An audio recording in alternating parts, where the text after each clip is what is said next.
ആരാ? ദിവ്യ ഉണ്ണിയാണ്. ആ പറയൂ പറയൂ പറയൂ.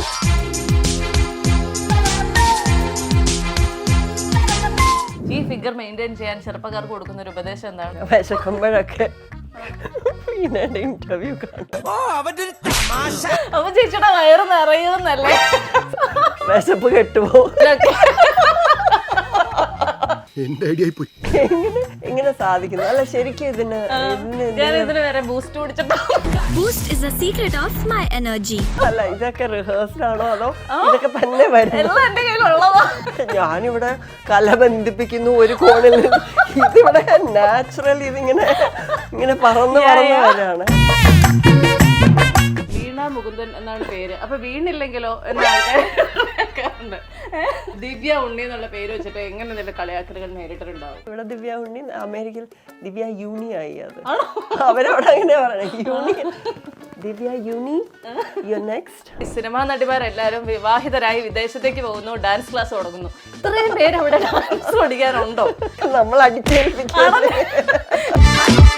ക്ഷമയുടെ നെല്ലിപ്പലൊക്കെ കാണുമ്പോൾ ചേച്ചി എന്താണ് ചെയ്യാറ്? ഞാനത് പെയിന്റ് അടിച്ച് അത് കളറാക്കി വെച്ചിരിക്കുക. ആരെങ്കിലും തെറ്റിക്കോ, എന്താവും, എങ്ങനെയാവും, പാട്ട് കേൾക്കോ, ഡാൻസ് കളിക്കോ, ഇങ്ങനെയുള്ള ടെൻഷനുകൾ ഉണ്ടാവാറില്ലേ? ഇത്ര നേരം എന്റെ ദൈവമേ, വന്ന് വീണ മീട്ടി എങ്ങനെ സാധിക്കുന്നു? എപ്പോഴെങ്കിലും സ്റ്റെപ്പ് മറന്നുപോയിട്ട് മാനേജ് ചെയ്തിട്ടുണ്ടോ? അതിനുള്ള ഉത്തരം ഞാൻ ഇപ്പൊ പറഞ്ഞ. ഇനി മുന്നോട്ട് നടക്കൂലല്ലോ. ഡിസംബർ 29 ചേച്ചിയോട് ആകാശാങ്ക പ്രേതത്തെ കുറിച്ച് ആൾക്കാർ വന്ന് ചോദിക്കാറുണ്ടോ? ആ മനയുടെ അവിടെ ഒരു സൈഡില് അവിടേക്ക് ഭഗവതി വന്ന് കേറിയിട്ട് അടച്ച ഡോറാണ് അത്. പിന്നെ അത് അവര് തുറന്നിട്ടില്ല. ഷോർട്ടിന് ലൈറ്റ് വെക്കാൻ വേണ്ടി അത് തുറന്നു. അപ്പൊ ആ ലൈറ്റ് വീണു. പിന്നെ എന്തോ ഒരു ഡേഞ്ചർ സംഭവിച്ചു എന്നൊക്കെ ഇങ്ങനെ. ആത്മവിശ്വാസത്തോടെ എൻഗ്ലക്സ് ആർ പാസ്സാകുവാൻ ഒരേ ഒരു വാക്ക്, apple R classes. Hello everyone, welcome to the show. വളരെ സന്തോഷത്തോടു കൂടിയാണ് ഞാൻ ഇന്ന് ഇവിടെ ഇരിക്കുന്നത്. കാരണം എന്റെയൊക്കെ കുട്ടിക്കാലം വളരെ വൈബ്രന്റ് ആക്കിയ, വളരെ കളർഫുൾ ആക്കിയ ഒരു നടിയാണ് നമ്മുടെ കൂടെ ഉള്ളത്. വളരെ സന്തോഷത്തോടെ സ്വാഗതം ചെയ്യാം ദിവ്യ ഉണ്ണി. ചേച്ചി വെൽക്കം ടു ദ ഷോ. എന്റെ ചേച്ചി സത്യം ഞാൻ പറഞ്ഞത്, എന്തൊക്കെ ഗംഭീര സിനിമകളാണ്. ഇടയ്ക്കൊക്കെ ആലോചിച്ചിട്ട് ഇങ്ങനെ ചേച്ചിക്ക് സ്വയം ഗൂസ് ബംസ് വരാറുണ്ടോ? സന്തോഷമേ ഉള്ളൂ. കാരണം നമ്മൾ അതൊക്കെ ചെയ്യാൻ പറ്റിയല്ലോ എന്നുള്ളത്. നമ്മളൊന്നും പ്ലാൻ ചെയ്തല്ലോ, ദൈവമായിട്ട് കൊണ്ട് തന്നല്ലേ. അതുകൊണ്ട് സന്തോഷം, ഹാപ്പിയാണ്. ഞാൻ എങ്ങനെ ആലോചിക്കായിരുന്നേ, അതായത് ഒരു കാലഘട്ടത്തിലുള്ള ഈ സിനിമാ നടിമാരെല്ലാരും വിവാഹിതരായി വിദേശത്തേക്ക് പോകുന്നു, ഡാൻസ് ക്ലാസ് തുടങ്ങുന്നു. ഇത്രയും പേര് അവിടെ ഡാൻസ് പഠിക്കാനുണ്ടോ? അപ്പൊ നമ്മളിങ്ങനെ അവരോടൊക്കെ ചോദിക്കുമ്പോഴത്തേക്ക് ഭയങ്കര സക്സസ്ഫുൾ ബിസിനസ് വെഞ്ചറാണ് അവരുടെ ഡാൻസ് ക്ലാസ്. ഇത് ഉള്ളതാണോ ചേച്ചി? ബിസിനസ് വെഞ്ചർ ആണോന്ന് അറിയില്ല. പക്ഷെ ഇപ്പോ നമ്മുടെ സ്കൂളിൽ 21 വർഷമായി. ഇപ്പൊ 21 വർഷം പൂർത്തിയാക്കി. ഡാൻസ് പഠിക്കാൻ താല്പര്യമുണ്ട്. പിന്നെ നമ്മള് താല്പര്യമുണ്ടോ ഇല്ലാന്നൊന്നും നോക്കി നമ്മൾ അടിച്ചേൽപ്പിക്കുന്നത്. ഈ ഇന്ത്യക്കാരല്ലാത്ത അമേരിക്കൻസിനെ ചേച്ചി ഡാൻസ് പഠിപ്പിക്കുന്നുണ്ടോ? വളരെ കുറച്ച് പേര്. പക്ഷെ അവർക്ക് താല്പര്യം ഉണ്ടെങ്കിൽ അവരങ്ങനെ കണ്ടിന്യൂ ചെയ്തോണ്ട് പോകും. ആണോ? അങ്ങനെ അവരോട് നമ്മള് ക്ഷമ നശിച്ച് നമ്മള് പൊതുവെ പറയില്ലേ, ഈ വിദേശത്തുള്ളവരെ അടിക്കാനും പിടിക്കാനൊന്നും പാടില്ല നമ്മൾ പറയില്ലേ. അപ്പൊ നമുക്ക് അങ്ങനെയൊക്കെ വരുമ്പോഴത്തേക്കും നമ്മുടെ ഈ ക്ഷമയുടെ നെല്ലിപ്പലൊക്കെ കാണുമ്പോൾ ചേച്ചി എന്താണ് ചെയ്യാറ്? ഇല്ല, അത് ആദ്യത്തെ ഒരു 3-4 വർഷം കൊണ്ട് തന്നെ ആ പലക കണ്ടുകൊണ്ട് പിന്നെ ഞാനത് പെയിന്റ് അടിച്ച് അത് കളറാക്കി വെച്ചിരിക്കുകയാണല്ലേ. ഇപ്പൊ അത് കാണാറില്ല. ഈ ഡാൻസ് പഠിപ്പിക്കുന്ന ടീച്ചേഴ്സിന് അതുകൊണ്ട് നല്ല ക്ഷമയായതുകൊണ്ട് പിള്ളേർ, നമ്മുടെ സ്വന്തം കുട്ടികൾക്ക് നല്ല സുഖമായിരിക്കും അല്ലേ? കാരണം അത്രയും ക്ഷമ നമ്മൾ കണ്ടു വളർന്ന അമ്മയാണല്ലോ. അതുകൊണ്ട് മക്കൾക്ക് ഭയങ്കര ചില്ലാണോ? ഈ ക്വസ്റ്റ്യൻ മക്കളോട് ചോദിക്കില്ല എന്ന് പറഞ്ഞാൽ ഞാൻ ഇതിനൊരു ഫാബ്രിക്കേറ്റഡ് ഉത്തരം തരാം. ഇല്ല, മക്കളുടെ അടുത്ത് അത്ര ചില്ലൊന്നും അല്ല. പക്ഷെ എന്നാലും ഞാൻ പൊതുവെ എന്നെ പറ്റി പറയാറില്ല. എൻ്റെ സ്റ്റുഡൻസ് പറയാറുള്ളത് ഞാൻ ചീത്ത പറഞ്ഞത് അവർക്ക് മനസ്സിലായില്ല എന്നാണ്. ഞാൻ പേരൻസിനോടൊക്കെ ഞാൻ ഇന്ന് കുറച്ച് സ്ട്രിക്റ്റ് ആയിട്ട് സംസാരിച്ചിട്ടുണ്ട് കുട്ടികളോടെന്നൊക്കെ പറഞ്ഞ് മെസ്സേജ് അയക്കുമ്പോൾ പേരൻസ് പറയും ഞങ്ങളൊന്നും കണ്ടില്ല, ഞങ്ങളോട് ആരും ഒന്നും പറഞ്ഞില്ല.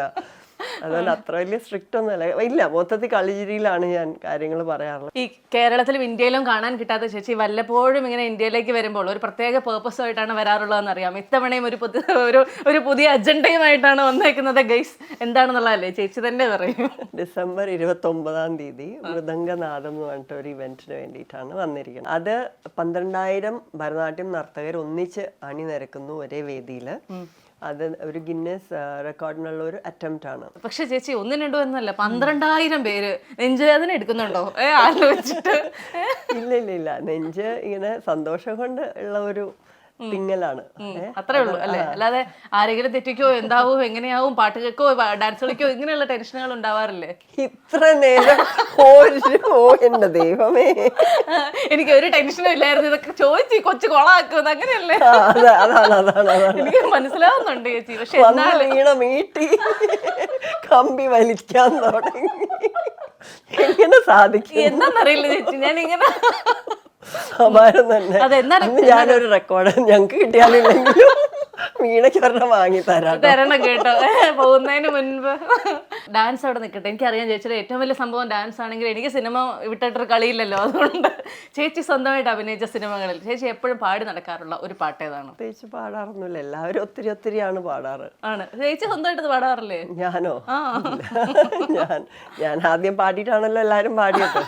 അപ്പൊ ഞാനിപ്പോ ബാക്കിയുള്ളവർക്ക് അവസരം കൊടുക്കാം. ആണല്ലേ? ചേച്ചിയുടെ ഏറ്റവും മൂത്ത മോൾക്ക് ഏറ്റവും ഇഷ്ടമുള്ള പാട്ട് ഏതാണ്? ഒത്തിരി സ്വപ്നങ്ങൾ എല്ലാവർക്കും അറിയാം. ആണോ? 2 മക്കൾക്കും ഇങ്ങനെ അവര് പെൺപിള്ളേർ 2 പേരും ഇങ്ങനെ, കാരണം ഇങ്ങനെ ആളുകളൊക്കെ റീൽസ് ഇടുമ്പോഴും നമുക്ക് നോട്ടിഫിക്കേഷൻ വരുമല്ലോ. അപ്പൊ അതൊക്കെ കാണുമ്പോ അപ്പോ പിള്ളേർ ചോദിക്കും, അമ്മ വാട്ട് ഡസ് ഒത്തിരി സ്വപ്നങ്ങൾ മീൻ?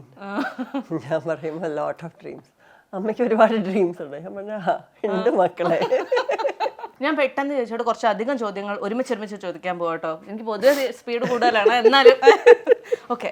അതായത് ഇപ്പോഴും ഡാൻസ് പെർഫോമൻസിന്റെ സ്റ്റേജിൽ കയറുമ്പോൾ പേടി തോന്നാറുണ്ടോ? ഒന്നൊന്ന് ഈശ്വരനെ വിളിച്ചിട്ട് പോവാറുണ്ട്, അത്രേ ഉള്ളൂ. പേടിയായിട്ടില്ല. ആണ്. എപ്പോഴെങ്കിലും സ്റ്റെപ്പ് മറന്നുപോയിട്ട് മാനേജ് ചെയ്തിട്ടുണ്ടോ? അതിനുള്ള ഉത്തരം ഞാൻ ഇപ്പൊ പറഞ്ഞ. ഇനി മുന്നോട്ട് നടക്കൂല. ഡിസംബർ 29 US കുറെ വർഷങ്ങളായി സെറ്റിൽ ആയതുകൊണ്ട് മലയാളം വായിക്കാനും എഴുതാനും മറന്നു പോകുന്നതായി തോന്നിയിട്ടുണ്ടോ? ഇല്ല.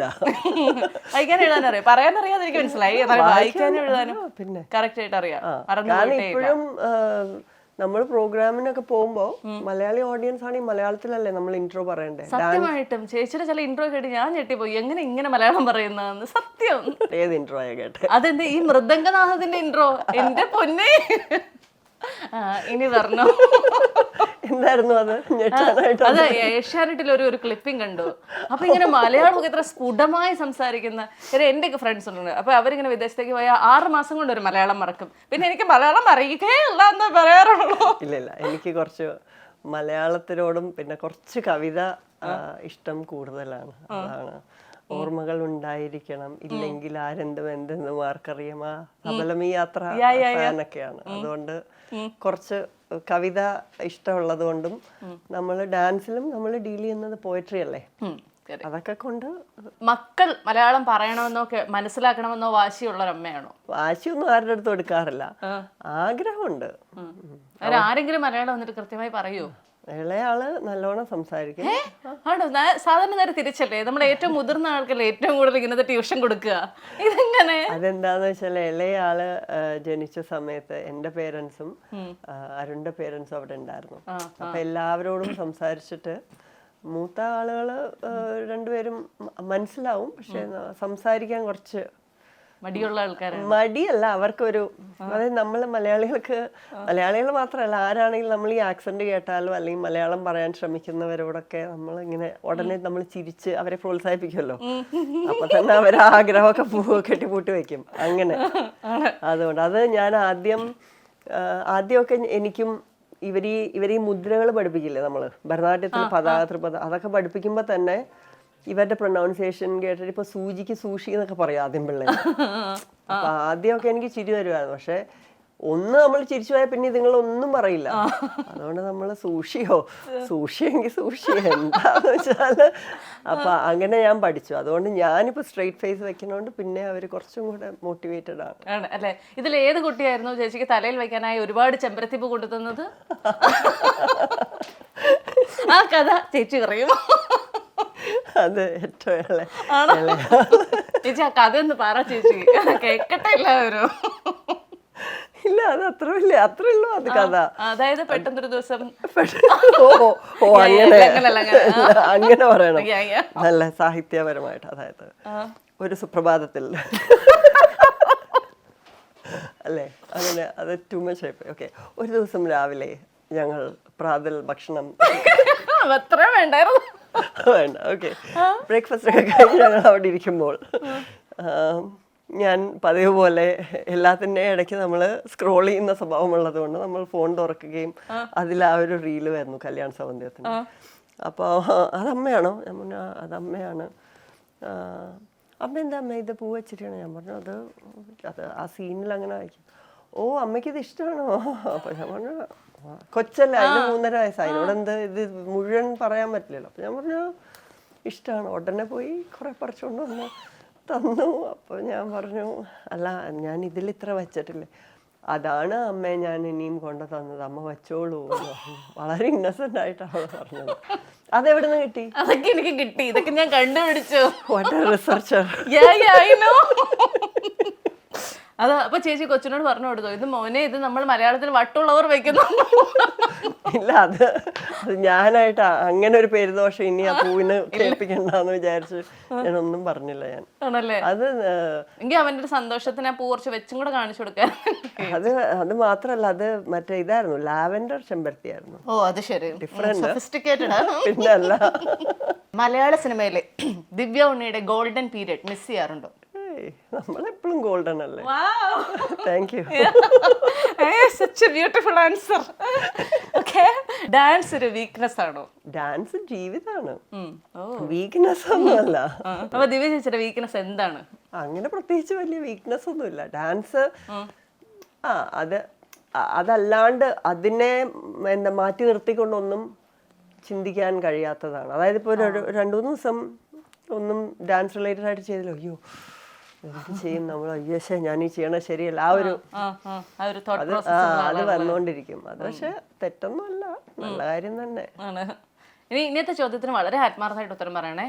ഈ ഫിഗർ മെയിൻറ്റെയിൻ ചെയ്യാൻ ചെറുപ്പക്കാർക്ക് കൊടുക്കുന്ന ഒരു ഉപദേശം എന്താണ്? ഞാൻ തന്നെ എനിക്ക് ടെൻഷനായിട്ട് വയ്യ, കയ്യൊക്കെ വണ്ണം വെക്കുന്നത് ഇങ്ങനെ നോക്കിയപ്പോ പിന്നെ എനിക്ക് ഇതിന്റെ കോംപ്ലക്സ് അടിക്കുന്നു. എങ്ങനെയാ ചേച്ചി? വെജിറ്റേറിയൻ ഭക്ഷണം. ഞാനൊരു 19 ദിവസം വെജിറ്റേറിയൻ കഴിച്ചതിന്റെ എങ്ങനെ ഇരിക്കുന്നത് ചേച്ചി? സത്യം അല്ല, വെജിറ്റേറിയൻ ആണ് ഞാൻ. ആണോ? നോൺ വെജ് കഴിച്ചിട്ടേ ഇല്ല ലൈഫ് ജീവിതത്തില്. അല്ല, അതുകൊണ്ട് മെയിൻറ്റെയിൻ ചെയ്യണമെന്നൊന്നുമല്ല കേട്ടോ. അത് മാത്രമേ ഉള്ളൂ. ഡയറ്റ് വൈസ് എനിക്കൊരു വ്യത്യാസമായിട്ടുള്ളത് അത് മാത്രമേ ഉള്ളൂ. അല്ലാണ്ട് വേറെ പ്രത്യേകിച്ച് ഒന്നുമില്ല. ഇഷ്ടംപോലെ ചോക്ലേറ്റ് കഴിക്കാൻ ഇഷ്ടമാണ്, ഐസ്ക്രീം കഴിക്കാൻ ഇഷ്ടമാണ്. എന്നിട്ട് ഇതൊക്കെ ചെയ്യുന്നതാണോ? ഇഷ്ടമാണെന്ന് മാത്രമേ പറയുന്നുള്ളൂ. ചെയ്യാറുണ്ട്. നിറച്ച് ചായയും കാപ്പിയും കുടിക്കാറുണ്ട്. ഇപ്പൊ തന്നെ കണ്ടില്ല, ചായയും കാപ്പിയും കുടിക്കാറുണ്ട്. അപ്പൊ പിന്നെ ഒരു ദിവസത്തിൽ 8 മണിക്കൂർ വർക്കൗട്ട് ചെയ്യും. അല്ല പിന്നെ എങ്ങനെയാണ്? എനിക്ക് മനസ്സിലാവുന്നില്ല. അതെന്താന്നറിയോ? പറയട്ടെ. വിശക്കുമ്പോഴൊക്കെ ഇന്റർവ്യൂ കാണും. അപ്പൊ ചേച്ചിയുടെ വയറ് നിറയുന്നല്ലേ? ഇപ്പൊ തന്നെ ഞാൻ ഭക്ഷണം കഴിച്ചോ? ഇല്ലല്ലോ, എനിക്കറിയാം. വിശപ്പ് കെട്ടുപോ. ഞാൻ ചോദിക്കാൻ വരായിരുന്നു, ഡാൻസ് പഠിപ്പിക്കുന്നതിനിടയ്ക്ക് ക്ഷമ നശിക്കാറുണ്ടോ എന്ന്. ഇവിടെ തന്നെ ഇരുന്ന് ക്ഷമ നശിക്കുന്ന എനിക്ക് ഫീൽ ചെയ്യുന്നുണ്ട്. ഇല്ലില്ല, ഞാൻ തമാശ പറയണോ വീണ? അയ്യോ ചേച്ചി, ഇനി തമാശയുടെ രൂപത്തിൽ സത്യം പറഞ്ഞാണെങ്കിലും ഡോണ്ട് വറി ചേച്ചി, ഐ നോ ദാറ്റ്. ഇല്ലില്ല, ക്ഷമയൊന്നും നശിക്കാറില്ല. കാരണം എന്താണെന്നറിയോ? കൊച്ചുകുട്ടികളെ എന്താ പറയാ, വലിയ രസത്തിലാണ് പഠിപ്പിക്കണേ. കാരണം അവർക്ക് മടുപ്പ് വന്നാൽ പിന്നെ അവര് ഒന്നൊന്നും മടുത്തു പോയാൽ അവർ നിർത്തും. നിർത്തിയാൽ എനിക്ക് ഭയങ്കര വിഷമം വരും. ഇനിയിപ്പോൾ ഞാൻ ഒരുപാട് സ്ട്രിക്റ്റ് ആയതുകൊണ്ടാണോ നിർത്തിയത് എന്നൊക്കെ തോന്നിയിട്ട്, അതുകൊണ്ട് ഞാൻ പേരൻസ് പറയും ഇനിയും സ്ട്രിക്റ്റ് ആയിട്ട് പറയണം, അവർ പ്രാക്ടീസ് ചെയ്യണല്ലോ എന്നൊക്കെ പറഞ്ഞാൽ ഞാൻ പറയില്ല, അവർക്ക് കുറച്ച് സമയം കൊടുക്കുക എന്നൊക്കെ പറഞ്ഞിട്ട്. എനിക്കൊരു 10-12 വയസ്സ് വരെയുള്ളവരുടെ അടുത്ത് നല്ല ക്ഷമയുണ്ട്. ആ 12-നും 15-നും വയസ്സുള്ളവരുടെ ഇടയില് അത്ര ഇല്ല, ഒട്ടും ക്ഷമയില്ല. അപ്പൊ അവരെയൊക്കെ നിങ്ങൾക്ക് എന്താണിത്? കാരണം പണ്ടത്തെ പോലെയല്ല. ഇപ്പോഴത്തെ പിള്ളേര് പറയും എൻ്റെ അമ്മ വാട്സാപ്പിൽ നിന്ന്, എൻ്റെ അമ്മയാണ് വാട്സാപ്പ് ഗ്രൂപ്പിലുള്ളത്, അപ്പം മിസ്സിട്ട വീഡിയോ എൻ്റെ അമ്മ എൻ്റെ ഐപാഡിലേക്ക് ഷെയർ ചെയ്തില്ല എന്നൊക്കെ എന്നോട് വന്ന് ഇങ്ങനെയൊക്കെ പറയുമ്പോൾ ഞാൻ പറയും നിങ്ങൾക്കറിയോ? അപ്പൊ ഞാനിങ്ങനെ നിങ്ങൾക്കറിയോ പണ്ട് ഞാൻ അവരിപ്പോ എന്നിട്ടുണ്ടോ നിങ്ങൾ പഠിച്ചിരുന്നപ്പോൾ മറ്റേ ടേപ്പേ ഉണ്ടായിരുന്നുള്ളൂ, എന്നിട്ട് മാഷ് എഴുതി തരുള്ളൂ, നിങ്ങൾക്ക് വീഡിയോ അത് ആ കഥയല്ലേ? പിന്നെ പരീക്ഷ ഉണ്ടായിരുന്നു, പ്രോഗ്രാം അതല്ലേ അവരിങ്ങോട്ട് ചോദിക്കും. ഈ കേരളത്തിലുള്ളപ്പോൾ യുഎസിലുള്ളപ്പോൾ കേരളവും മിസ് ചെയ്യുന്ന ആ പ്രത്യേക അവസ്ഥ ചേച്ചിക്ക് വരാറുണ്ടോ? ഇല്ല ഇല്ല അല്ലേ? എവിടെയാണോ ഉള്ളത് അവിടെ സന്തോഷം കണ്ടെത്തുന്ന ആളാണോ? അതുകൊണ്ടല്ല, ഞാൻ ചെയ്യണ എന്റെ കർമ്മരംഗം എല്ലായിടത്തും സെയിം ആണ്. ശരിയാ. അവിടെ ഡാൻസ് ആണ്, പഠിപ്പിക്കലാണ്. ഇവിടെ വരുമ്പോ പഠിപ്പിക്കലും ഉണ്ട്, പെർഫോമിങ്ങും ഉണ്ട്. അപ്പൊ അതില് മാറ്റം വരാത്തതുകൊണ്ട് പിന്നെ മിസ് ചെയ്യണത് അമ്പലങ്ങളാണ്. പക്ഷെ അവിടെ ഹൂസ്റ്റണിൽ ഗുരുവായൂരപ്പന്റെ അമ്പലം ഉണ്ടെന്ന് ഞാൻ ഇപ്പോഴാണ് അറിയുന്നത് ചേച്ചി. ചേച്ചിയുടെ കല്യാണം നടന്നു കഴിഞ്ഞപ്പോഴത്തേക്ക് സത്യമായിട്ടും സത്യമായിട്ടും എനിക്കറിയില്ലായിരുന്നു. വിചാരിച്ചു എന്തോ അതിന്റെ അമിട്ടാണെന്ന് മനസ്സിലായി, അത് വാലയിലാണെന്ന്. ഞാന് ആകെ ഒരു ഹൊറർ മലയാള സിനിമ കണ്ട് പേടിച്ചിട്ടുള്ളത് ആകാശഗംഗയാണ്. ഇന്നും ചേച്ചിയോട് ആകാശഗംഗ പ്രേതത്തെ കുറിച്ച് ആൾക്കാർ വന്ന് ചോദിക്കാറുണ്ടോ? ആ പ്രേതത്തിൽ നിന്നൊരു ഒരു പുറത്തു വരാൻ പറ്റുന്നില്ലല്ലോ എന്ന് ആലോചിക്കാറുണ്ടോ? അല്ല, അത് കണ്ടിട്ടുണ്ട്. ഒരു കാറിന്റെ മറ്റേ സൺഷെയ്ഡ് ഇറങ്ങിയിട്ടുണ്ട് ആ കണ്ണു വെച്ചിട്ട്. ആണോ? അത്ര വരെ എത്തിയോ? ചേച്ചിക്ക് കാണാനുള്ള ഭാഗ്യം ഉണ്ടായോ? എന്റെ കാറിനുണ്ടായിരുന്നത് ഇപ്പോഴല്ല, ഒരു കുറച്ച് 10 വർഷം മുമ്പ്. ആ സിനിമ ഇറങ്ങിയ ഉടനെ ഇങ്ങനെ എന്താ പറയുക, നമ്മള് കാറിന്റെ ഗ്ലാസ്സിലോട്ട് ചേക്കില്ലേ, 2 കണ്ണായിട്ട്, അത് ഇറങ്ങിയിരുന്നു. അപ്പൊ തൊട്ട് ഇപ്പോഴും ആളുകൾക്ക് ഇഷ്ടമാണ്. പക്ഷെ ആളുകൾ ഇങ്ങനെ ചോദിക്കും എന്തൊക്കെയാണ് എക്സ്പീരിയൻസ്, എന്തൊക്കെയാണ്, അല്ലെങ്കിൽ ഏതെങ്കിലും ഒരു ഡാൻസ് പരിപാടിക്ക് ഒരു ലെൻസ് വെച്ചോണ്ട് പോയാലൊക്കെ അയ്യോ ഇത് അതിലേ പോലെ അല്ലേ എന്നൊക്കെ പറയും. ആണല്ലേ? പക്ഷെ നമ്മൾ പൊതുവെ ഈ ഹൊറർ സിനിമകളൊക്കെ ചെയ്യുന്ന ആൾക്കാരോട് നമ്മൾ എപ്പോഴും ചോദിക്കുമ്പോൾ അവർക്ക് പറയാൻ എന്തെങ്കിലും ഒരു കാര്യം ഉണ്ടാവും. അതായത് ആ സമയത്ത് എന്തെങ്കിലും ഒരു ഹൊറർ എക്സ്പീരിയൻസ് ഉണ്ടായിട്ടുണ്ടെന്ന്. ഇത് ക്ലീശ ക്വസ്റ്റ്യൻ ആണെന്ന് എനിക്കറിയാം, എന്നാലും എനിക്ക് അങ്ങനെ എന്തെങ്കിലും എക്സ്പീരിയൻസ് ഉണ്ടായിട്ടുണ്ടോ? അതൊന്നും നമ്മൾ ഇതൊന്നും മനസ്സിലാക്കാൻ പറ്റുന്നതിന് മുന്നേ അഭിനയിച്ചു പോയ സിനിമകളാണോ? അല്ല, അന്നേരം ഞാൻ കണ്ടില്ല. പക്ഷെ എന്തോ ആ മനയുടെ അവിടെ ഒരു സൈഡിലെ ഡോർ, പക്ഷെ ഇത് ഹൊറർ അല്ല, ആ മനയിൽ ഒരു അമ്പലം ഉണ്ടായിരുന്നു. അപ്പൊ അവിടേക്ക് ഭഗവതി വന്ന് കേറിയിട്ട് അടച്ച ഡോറാണ് അത്. പിന്നെ അത് അവർ തുറന്നിട്ടില്ല എന്തോ. അപ്പൊ ലൈറ്റ് അതറിയാണ്ട് എന്തോ ഒരു ലൈറ്റ് വെക്കാൻ വേണ്ടി, ഷോർട്ടിന് ലൈറ്റ് വെക്കാൻ വേണ്ടി അത് തുറന്നു. അപ്പൊ ആ ലൈറ്റ് വീണു. പിന്നെ ജസ്റ്റ് എന്തോ ഫിലിം ഓപ്പണായി എക്സ്പോസ് ആവുക, എന്തോ ഒരു ചെറിയൊരു എന്തോ ഒരു ഡേഞ്ചർ സംഭവിച്ചു എന്നൊക്കെ. ഇങ്ങനെ നൈറ്റ് ഷൂട്ടാണല്ലോ, എല്ലാ ദിവസവും രാത്രിയാണ് ഷൂട്ടിങ്. അപ്പോൾ അത് തുറക്കാൻ പാടില്ല. അതായത് ഭഗവതി വന്നിരുന്നിട്ട് അത് ഇത് പ്രേത ഇതൊന്നുമല്ല, പക്ഷെ ഒരു എന്താ പറയാ, എന്തോ ഒരു സ്പിരിച്വൽ സംഭവം അവിടെ ഉണ്ടായി എന്ന് ഇങ്ങനെ പറയണുണ്ടായിരുന്നു. പക്ഷെ ഞാൻ അങ്ങനെ എന്റെ കണ്ണോണ്ട് കണ്ടോന്ന് വെച്ചില്ല, പക്ഷെ സെറ്റിൽ കേട്ടതാണ്. പിന്നീട് ചേച്ചി എന്താ ഒരു പ്രേത സിനിമ അഭിനയിക്കാതിരുന്നത്? അതോടെ ആളുകൾക്ക് മനസ്സ് നിറഞ്ഞു. അതിൽ നിന്ന് ഇതുവരെ അവര് മോചിതരായിട്ടില്ല. ഇനിയും ഒരു പ്രേതത്തെ താങ്ങാനായിട്ട് എന്നിൽ നിന്നും ഇനിയൊരു പ്രേതാനുഭവം അവർക്ക് താങ്ങുമെന്നറിയില്ല. ആദ്യമായിട്ടല്ലേ ഒരു വേൾഡ് റെക്കോർഡ് അറ്റംപ്റ്റ് നടത്തുന്നത്? അതിന്റെ ഒരു എന്തെങ്കിലും ഒരു എക്സൈറ്റ്മെന്റ് ഉണ്ടോ, അല്ലെങ്കിൽ ടെൻഷൻ ഉണ്ടോ? എന്താണ് മനസ്സിലൂടെ ഉള്ളത്? എക്സൈറ്റ്മെന്റ് തന്നെയാണ്. കാരണം ഇത് നമ്മളും അതിൻ്റെ ഒരു ഭാഗമാവുന്നതിൻ്റെ എക്സൈറ്റ്മെന്റ്. പിന്നെ ഇത്രയും മനോഹരമായിട്ടുള്ള ഒരു ഗാനത്തിന് എന്താ പറയുക, എൻ്റെ മൈൻഡിൽ നിന്നുള്ള അതായത് ഒരു ട്രിബ്യൂട്ട് ആണല്ലോ. അപ്പോൾ ആ ഒരു ഗാനത്തിന് എൻ്റെ മനസ്സിലുണ്ടായ സ്റ്റെപ്സിൻ്റെ ഒരു കൊറിയോഗ്രാഫി യൂസ് ചെയ്യാൻ പറ്റുക, അത് എൻ്റെ ഒരു ഫിംഗർ പ്രിന്റ് അല്ലേ. അതത്രയും നർത്തകരിലേക്ക് എത്തി അവരത് പഠിക്കുമ്പോൾ അതൊരു പ്രത്യേക ഒരു തരം ഫീലിംഗ് ആണല്ലോ. ഇപ്പൊ ഞാൻ വന്ന് ഇറങ്ങി കഴിഞ്ഞിട്ട് നമ്മുടെ വീടിന്റെ അടുത്തുള്ള 1-2 ഡാൻസ് ടീച്ചേഴ്സൊക്കെ രജിസ്റ്റർ ചെയ്തേക്കുന്നവരൊക്കെ പറഞ്ഞു, ചേച്ചി ഞങ്ങൾ എന്നും കാണുവാണ് കേട്ടോ ചേച്ചിയുടെ വീഡിയോ. കാരണം ഈ വീഡിയോ നോക്കിയിട്ട് ഞങ്ങളത് അവരവരുടെ കുട്ടികളെ പഠിപ്പിക്കും. അപ്പൊ ഡെയിലി ഈ വീഡിയോ ആണല്ലോ, റെഫറൻസ് വീഡിയോ നമ്മൾ കൊടുത്തിട്ടുണ്ട്. ചേച്ചി ഞങ്ങളെന്നും കാണുന്നുണ്ട്, അത് നോക്കിയാൽ നമ്മൾ പഠിപ്പിക്കുന്നുണ്ട്, കുട്ടികൾ അങ്ങനെ ചെയ്യുന്നുണ്ട്. അപ്പോൾ അതൊക്കെ ചെയ്യുമ്പോൾ നമ്മളിപ്പോൾ ലോകത്തിൻ്റെ ഒരു കോണിലിരുന്ന്, ഇവിടെ ഒരു കോണിലിരുന്ന് അവരൊരു ഗാനം ഉണ്ടാക്കി, വേറൊരു കോണിലിരുന്ന് ഞാൻ അതിന് സോ ആ ഒരു കല നമ്മളെല്ലാവരെയും കൂടെ ബന്ധിപ്പിക്കുന്ന ആ ഒരു എന്താ അതിൻ്റെ ഒരു കണ്ണിയാവാൻ പറ്റുന്നത് ഭയങ്കര ഭാഗ്യമാണ്. അത് ഭയങ്കര ഒരു ഓവർവെൽമിംഗ് ആയിട്ട് തോന്നും. ഒരു വെറും ചളി ചോദ്യം ചോദിച്ചോട്ടെ ഞാൻ അവസാനിപ്പിച്ചിട്ട്? ഇത്ര നേരം ചോദിച്ചെന്നാന്നല്ലേ? അല്ലല്ല, അതിലൊക്കെ